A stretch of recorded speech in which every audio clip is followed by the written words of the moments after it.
قرآن کریم کی مقناطیسیت۔ مولانا ڈاکٹر عبد الرحمن ندوی صاحب راشٹر سہارا نیوز پیپر میں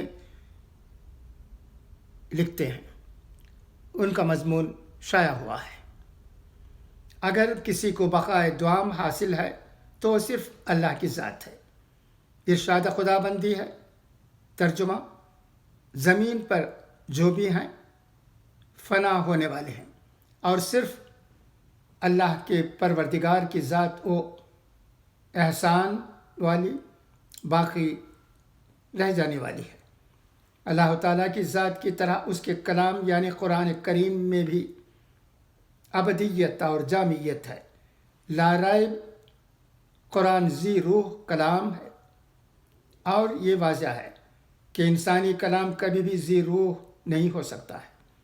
جہاں تک کلام الہی کے تاثیر کا تعلق ہے تو وہ بہت ہی سامیہ نواز، حسین، اور اس میں اس قدر مٹھاس، حلاوت اور دلکشی ہے کہ جن کو سن کر خود اہل زبان کا صرف کہنا ہی نہیں بلکہ اعتراف بھی تھا اور آج بھی ہے کہ اس طرح کا پرتاثیر کلام سنا ہی نہیں، اور یہ کہنے پر مجبور ہوئے کہ نہ تو یہ انسانوں کا کلام ہو سکتا ہے اور نہ جنات کا۔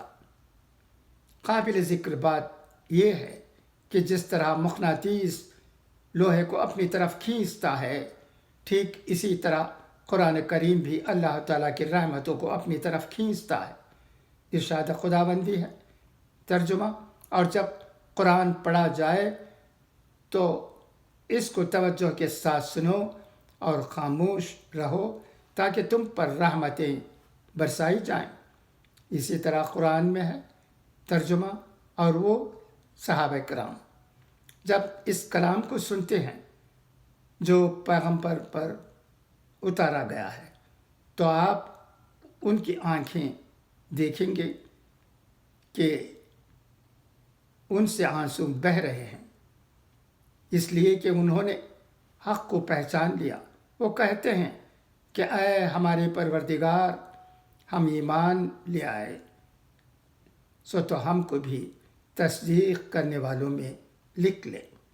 بلا شبہ قرآن کریم سے بھرپور فائدہ اٹھانے کے لیے ہمارے لیے ضروری ہے کہ ہم سب سے پہلے دلوں کی تمام کدورتوں اور نفرتوں کو دور کریں اور کلام الہی کو تن من کے ساتھ پڑھیں اور سنیں اور رحمت الہی سے ہمکنار ہوں۔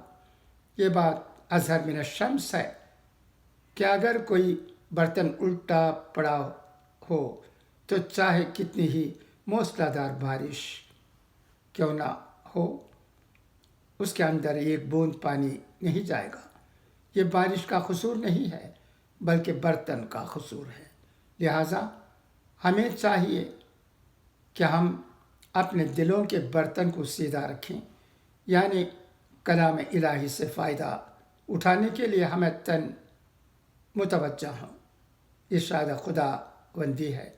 اس قرآن میں نصیحت ہے اس کے لیے جس کے اندر دل ہوتا ہے، اور جس کے اندر دل کے بجائے سل ہو تو پھر کیا مزہ، ہم تن گوش ہو کر بیٹھے۔ یہ بات سب کو معلوم ہے کہ دریا اپنا راستہ خود بنا لیتا ہے۔ قرآن کریم بھی رحمت کا وہ دریا ہے جو لوگوں کے سینوں میں اپنا راستہ خود بنا لیتا ہے۔ چنانچہ جو بھی کلام الہی کو غور سے پڑھتا ہے یا سنتا ہے تو قرآن بھی اس کے سینے میں اترتا چلا جاتا ہے۔ تاریخ شاہد ہے کہ قرآن کریم کو صرف سن کر بے شمار لوگوں نے اسلام قبول کیا ہے۔ اس میں سر فہرست خلیفہ دوم حضرت عمر بن خطاب رضی اللہ تعالیٰ عنہ کو رکھا جا سکتا ہے، جنہوں نے قرآن کریم کے سورہ طٰہٰ کی ابتدائی چند آیتوں کو سن کر اسلام قبول کیا تھا۔ نامور مخزرم شاید لبید بن ربیعہ نے اسلام قبول کیا اور کلام الہی سے اس قدر متاثر ہوئے کہ باوجود پیرانہ سالی کے پورے قرآن کریم کو حفظ کر لیا اور شعر و شاعری کو بالکل ہی ترک کر دیا۔ روایت میں آتا ہے کہ اسلام قبول کرنے کے بعد انہوں نے صرف ایک شعر کہا تھا۔ ان کا یہ کہنا تھا کہ قرآن کریم کے بعد شعر و شاعری کی مجھے قطعاً ضرورت نہیں ہے۔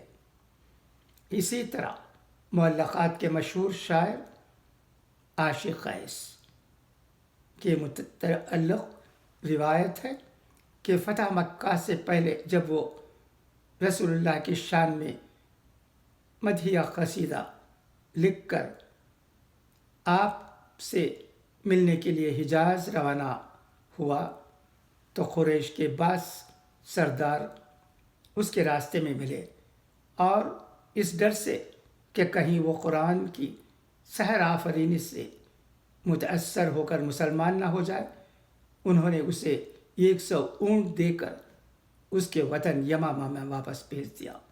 اسی طرح مغیرہ بن شیبہ اپنے کان میں روئی ڈال کر کعبہ کے سامنے سے گزرتا تھا کہ مبادا اس کے کان میں قرآن کی آواز نہ پڑ جائے اور وہ اس سے متاثر ہو کر مسلمان نہ ہو جائے۔ ہم سے پہلے والوں کو بھی اسی قرآن کریم کی وجہ سے عزت نصیب ہوئی۔ نبی اکرم صلی اللہ علیہ وسلم غار حرا سے یہی تو لے کر آئے تھے۔ کسی کہنے والے نے کہا، اتر کر حرا سے سوئے قوم آیا اور ایک نسخہ کیمیا ساتھ لایا۔ وہ بجلی کا کڑکا تھا یا سوتہادی، عرب کی سرزمین جس نے ساری ہلا دی۔ وہ نسخہ کیمیا قرآن ہی تو تھا جس نے عرب کی زمین ہلا کر رکھ دی تھی۔ صحابہ کرام اسی قرآن کو سینے سے لگا کر نکلے تھے اور جدھر بھی ان کے قدم پڑتے تھے کامیابی ان کے قدم چومتی تھی۔ یہ قرآن ہی کی برکت ہے کہ افریقہ کے جنگلوں میں رہنے والے درندوں نے صحابہ کرام کے لیے جنگل خالی کر دیے۔ یہ قرآن ہی کی برکت ہے کہ دشت و صحرا بھی صحابہ کرام کے لیے ان کے مشن کی تکمیل میں رکاوٹ نہ بن سکے۔ کہنے والے نے کہا، بات کیا تھی، نہ قیصر و کسریٰ سے دبے چند وہ لوگ کہ اونٹوں کے چرانے والے، جن کو کافور پہ ہوتا تھا نمک کا دھوکا، بن گئے دنیا کی تقدیر بدلنے والے۔ دنیا کی تقدیر کو بدل کر رکھ دیا تھا۔ وہ قرآن پڑھتے تھے تو اس پر عمل بھی کرتے تھے۔ ادھر قرآن مکمل ہوتا تھا اور ادھر ان کا عمل قرآن کے مطابق ہو جاتا تھا۔ وہ صرف قرآن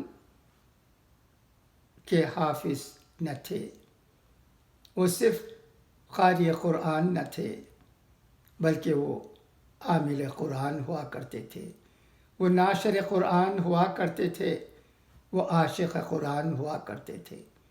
مولانا شبیر احمد عثمانی اپنی کتاب اعجاز القرآن میں تحریر فرماتے ہیں، کیا کوئی ایسا لیکچرر آپ کی نظر میں ہے جو ہر ایک مضمون پر یکساں بولنے کی قدرت رکھ سکتا ہو؟ کوئی آدمی ہر مضمون کے بیان پر یکساں قدرت نہیں رکھ سکتا، بلکہ بڑے بڑے قصیدوں میں 2 ہی 4 اشعار منتخب ہوتے ہیں، اس لیے کہ کسی متکلم کو ہر مضمون پر پوری قدرت نہیں ہوتی۔